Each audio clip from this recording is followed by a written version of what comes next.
गंदम स्कैंडल की मुकम्मल हकीकत क्या है, आइए जरा इस छोटी सी वीडियो में जानने की कोशिश करते हैं। जब मुल्क दिवालिया हो रहा था उस वक्त ही इस मुल्क को 300 अरब रुपए का टीका लगाया जा रहा था गंदम इंपोर्ट करके। 300 अरब रुपए कितना होते हैं? आपके मुल्क की माहाना टैक्स कलेक्शन 300 अरब नहीं है। अगर इस 300 अरब रुपए को 24 करोड़ पर तकसीम करें तो हर पाकिस्तानी की जेब पर तकरीबन 1250 रुपए का डाका डाला गया। कहानी कुछ यूं है कि इस मुल्क में यूक्रेन से गैर जरूरी तौर पर गंदम मंगवाई जाती है, ठीक उस वक्त जब गंदम तैयार होती है अपनी भी। अब यहां पर कोई सोच रहा है कि कसूर किसका है? विफाकी हुकूमत निगरान हुकूमत पर डाल रही है और निगरान हुकूमत शाहबाज हुकूमत पर। असल में कसूर किसका है ये भी आपके सामने शवाहिद रखता हूं, लेकिन पहले एक और चीज जो किसी ने सोची ही नहीं है कि आखिर यूक्रेन से ही गंदम क्यों मंगवाएगी। अब आप कहेंगे कि ये भी कोई सवाल है। हाँ जी, क्योंकि दुनिया में यूक्रेन से भी बड़े बड़े गंदम के एक्सपोर्टर्स मौजूद हैं, फिर यूक्रेन ही क्यों? यूक्रेन की टोटल पॉपुलेशन 38 मिलियन है। जब रूस यूक्रेन वॉर शुरू हुई तो यूक्रेन की आबादी के तकरीबन 1/3 लोग दूसरे मुल्कों में माइग्रेट कर गए, जो कि बहुत बड़ा आबादी का हिस्सा है। यूक्रेन में साल 2022 में रिकॉर्ड गंदम पैदा हुई, लेकिन जंग की वजह से वो किसी मुल्क को यह गंदम उतनी मिकदार में ना बेच सका जितना वो पहले बेचता था। दूसरा, यूक्रेन की अपनी 1/3 से ज्यादा आबादी मुल्क छोड़कर जा चुकी थी, लिहाजा उसकी अपनी गंदम की खपत भी कम हो गई थी। यूं 2022 की पैदाशुदा गंदम यूक्रेन के गोदामों में गलने सड़ने लगी थी। अब वापस आते हैं कि असल में कसूर किसका है, किसने इस मुल्क को 300 अरब रुपए का टीका लगाया। उस वक्त के वजीर खजाना इसहाक डार ने 23 जुलाई 2023 को एसीसी की एक मीटिंग बुलाई और उसमें यूक्रेन से गंदम इंपोर्ट करने की इजाजत दी और कितनी इंपोर्ट करनी है इस हद का तयन भी नहीं किया गया। ऊपर से निजी इंपोर्टर्स को भी इजाजत दी कि निजी बिजनेस बॉडीज भी गंदम इंपोर्ट कर सकते हैं, जिनकी लिस्ट इस वक्त आपकी स्क्रीन पर चल रही है कि किसने कितना गंदम इंपोर्ट की, और इन पर कस्टम ड्यूटी और जीएसटी पर भी छूट दे दी। जिस मुल्क में आप एक टॉफी बेचने और खरीदने का टैक्स देते हैं, हमारे इसहाक डार साहब ने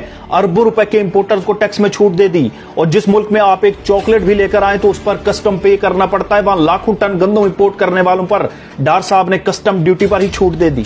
अब मैं आपको बता चुका हूं कि यूक्रेन की 2022 वाली गंदम गोदामों में गलने सड़ने लगी थी, जिसे यूक्रेन ने पाकिस्तान को एक्सपोर्ट कर दिया। आपने कई जगह से शिकायत सुनी होंगी कि आटा ठीक नहीं था, आटे से बदबू आती है, आटा जम जाता है सीमेंट की तरह, हशरात वगैरह निकल रहे हैं, जिसकी एक सबूत मैं आपकी स्क्रीन पर लगा रहा हूं। हमारे एक फॉलोअर ने नाम ना जाहिर करने की शर्त पर हमें कुछ तस्वीरें भेजी हैं जिनमें ये यूटिलिटी स्टोर का आटा है, वजारत सनत व पैदावार का दिया गया आटा है, जिसमें से कीड़े निकले हैं और आटे से बेहद गंदी बदबू है। शायद इसीलिए जेडीए की रहनुमा सारा बानो ने कहा कि जो गंदम पूरी दुनिया खरीदने को तैयार नहीं थी, ना अहल हुकूमत ने खरीद कर आवाम को बेच दी। यूक्रेन से इसलिए गली सड़ी खराब गंदम मंगवाएगी कि वो सस्ती बेच रहा था। जो यूक्रेन से पाकिस्तान सिर्फ 2900 रुपए फी मन पहुंची, जिसे बाद में आवाम को 4500 रुपए फी मन में बेचा गया। हर एक मन के पीछे 1600 रुपए का नाजायज मुनाफा कमाया गया। अब यहां गंदम इंपोर्ट करने की इजाजत दी है इसहाक डार ने, टैक्स और कस्टम की छूट दी है इसहाक डार ने, और ये नून लीग डाल रही है निगरान हुकूमत के ऊपर। इसलिए रात ही नून लीग के हनीफ अब्बासी और साबिक निगरान वजीर आजम काकड़ के दरमियान बहुत तल्ख कलामी हुई। हनीफ अब्बासी ने कहा कि तुमने गंदम इंपोर्ट पर बहुत बड़ा माल बनाया, तो काकड़ ने आगे से कहा कि चुप हो जाओ, वरना मैं फॉर्म 47 की हकीकत खोलकर पूरी नून लीग को मुंह छुपाने के काबिल नहीं रखूंगा। अब क्या वाकई निगरान हुकूमत जिम्मेदार है? यह फैसला बाद में कीजिएगा, लेकिन एक चौंका देने वाली बात सुन लें कि इसी साल मार्च में जब गंदम की कटाई में सिर्फ 1 महीना रह गया था तो मौजूदा हुकूमत ने 6 लाख टन मजीद गंदम इंपोर्ट कर दी।